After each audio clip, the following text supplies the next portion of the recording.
Hello viewers, আসসালামু আলাইকুম। কেমন আছেন? আশা করি সবাই ভালো আছেন। আপনাদের দোয়ায় আমিও খুব ভালো আছি। আজকে আমি আছি ধুবড়ী জেলার যেটা ফুলবাড়ি ব্রিজ। সবাই শুনছেন যে ধুবড়ী জেলায় একটা ফুলবাড়ি ব্রিজ হইতেছে। অ্যাকচুয়ালি ধুবড়ী আর ফুলবাড়িরে সংযোগ করে এই ব্রিজটা হইতেছে। ধুবড়ী জেলা থেকে শুরু, আর এটা মেঘালয়ের ফুলবাড়িতে এটা সমাপ্তি হবে, এটা শেষ হবে। কিন্তু এখন পর্যন্ত ব্রিজটা কমপ্লিট হয় নাই, কাম চলছে। কত সালে এই ব্রিজটা কমপ্লিট হবে বা কত টাকা বাজেট, কবে এই ব্রিজের উপরে দিয়ে গাড়ি চলবে, এই বিস্তারিত তথ্য আপনাদেরকে আমি জানাবো। আপনারা ভিডিওটা দেখতে থাকেন। আপনারা যে ছবিটা দেখছেন, বর্তমান যে ছবিটা দেখছেন, এটা হলো ধুবড়ী জেলার একটা অংশ।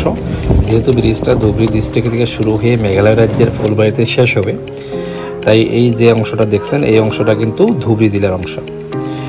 এই ব্রিজটার দিকে হবে, লম্বায় হবে প্রায় 20 কিলোমিটারের মতো, আর বাজেট হলো 5,000 কোটি টাকার মতো। 5,000 কোটি টাকার ব্রিজ আপনারা দেখছেন, কমপ্লিট হয়নি, কমপ্লিট হবে। এটা টেম্পোরারি ব্রিজ, এটা কিন্তু সাইডে যেটা মানুষ চলাচল করছে এটা কিন্তু টেম্পোরারি ব্রিজ দেখছেন আপনি। ওই ব্রিজটা কমপ্লিট হওয়ার পরে সম্ভবত এই ব্রিজটা ভেঙে দিবে। এ দেখছেন কি সুন্দরভাবে কাম চালু হয়ে গেছে। এই ব্রিজটা কিন্তু 4 লেন যুক্ত ব্রিজ, কিন্তু বর্তমান কিন্তু 1 লেনের কাম শুরু হয়ে গেছে। মোটামুটি 170টারও বেশি পোস্ট কমপ্লিট হয়েছে। এখন যে ছবিটা দেখছেন, বড় বড় মেশিন এখানে রাখা হয়েছে। এই ব্রিজের কনস্ট্রাকশন পেয়েছেন ভারতের সর্ববৃহৎ construction company Larsen and turbo নামের একটা কোম্পানি, আর তার সাথে সহযোগিতা করছেন জাপান ইন্টারন্যাশনাল কর্পোরেশন এজেন্সি। তো আপনারা দেখছেন এই যে এইসব বস্তু টেম্পোরারিভাবে রাখা হয়েছে মেশিন দিয়ে বা ক্রেন দিয়ে, এইসব কিন্তু উপরে তোলা হবে।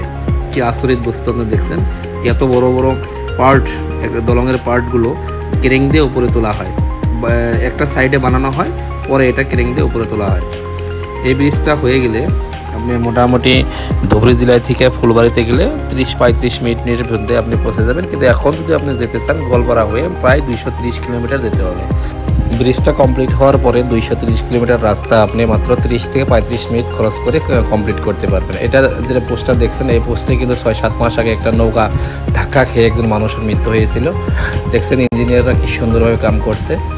এই ব্রিজটাই কিন্তু ভারতবর্ষের সবচেয়ে বড় ব্রিজ হবে। এটা আসামের জন্য একটা গৌরব। আপনারা ভিডিওটা দেখতে থাকেন। এটা হলো টেম্পোরারি ব্রিজ, যে ব্রিজ আমি বর্তমান আছি, এটা টেম্পোরারি ব্রিজ। কার নিয়ে আমি আইছিলাম, কিন্তু আমাকে ঢুকতে দিল না, পারমিশন নাই।